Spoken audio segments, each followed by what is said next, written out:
We are going to see 16th question now. 16th question says, how many times more intense is 60 dB sound than 30 dB sound? So here, 16th question, 10 log x, which is equal to a dB.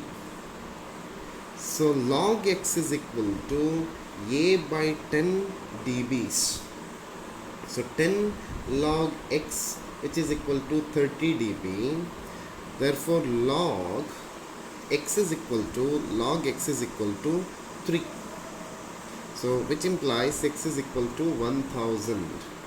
And 10 log y, which is equal to 60 dB.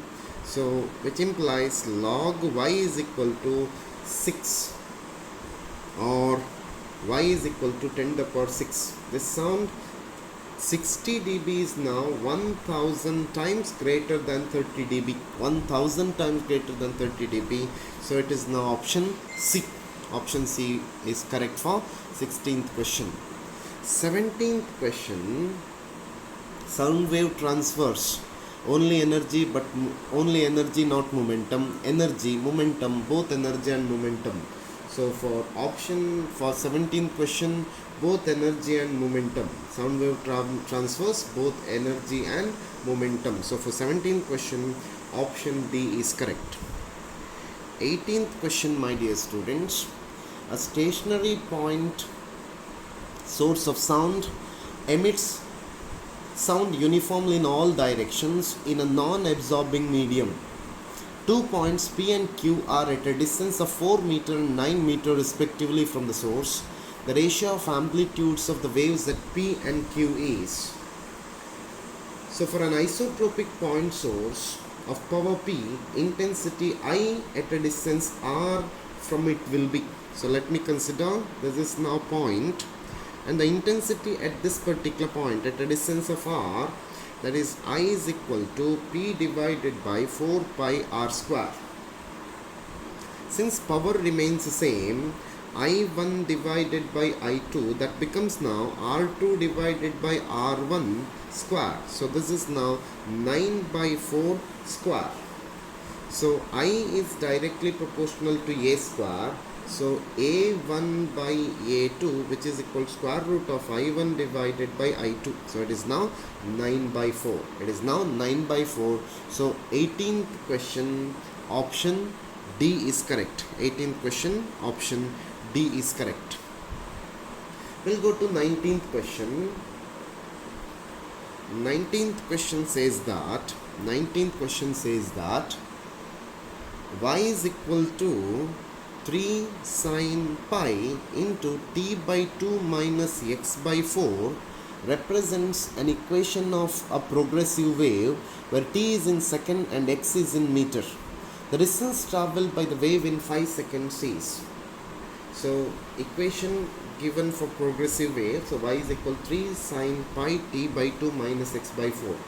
Now this can be written as 3 sine 2 pi into t divided by t, t divided by 4 in fact, t divided by 4 minus x divided by 8. Let me call this as equation number 1. The standard equation for progressive wave, that is y is equal to y naught sine 2 pi into t divided by t minus x divided by lambda. This is equation number 2. We will comparing equation 1 and equation 2. T becomes now 4 second, lambda becomes now 8 meter. So velocity of wave V becomes now lambda by t, which is equal to 8 by 4, so 2 meter per second. Distance travelled by wave in time t, s is equal to v into t, so s is equal to 2 into 5, so it is now 10 meter. So option B is correct for 19th question. Option B is correct for 19th question. We will go to 20th question now. 20th question says that a cylindrical tube open at both the ends has a fundamental frequency of 390 Hz in air. If 1/4 of the tube is immersed vertically in water, the fundamental frequency of air column is. So the cylinder is now open at both the ends. Its fundamental frequency becomes now, so if this is now having the length of about L, the wave is now produced in this particular way.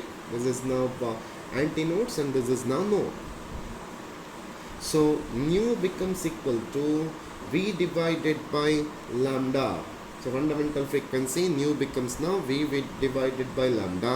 So it is now V divided by 2L, which is equal to 390 Hertz. This is equation number 1. If 1/4 of cylinder is now immersed in water, it becomes closed pipe of length 3/4 that of open pipe. So this is now a pipe. It is immersed. The 1/4 of the tube is now immersed. So remaining length becomes now 3L/4, and this is now L/4. So 3L/4 becomes equal to lambda divided by 4. So frequency becomes now nu dash is equal to V divided by lambda dash, which is now V divided by 3L. V divided by 3L. Here lambda dash is equal to 3L. So nu dash becomes equal to V divided by 3L, which is equal to 2/3 V divided by 2L, which implies 2/3 into 390, which is nothing but 260 Hertz. 260 Hertz. 260 Hertz means option A is correct. Option A is correct.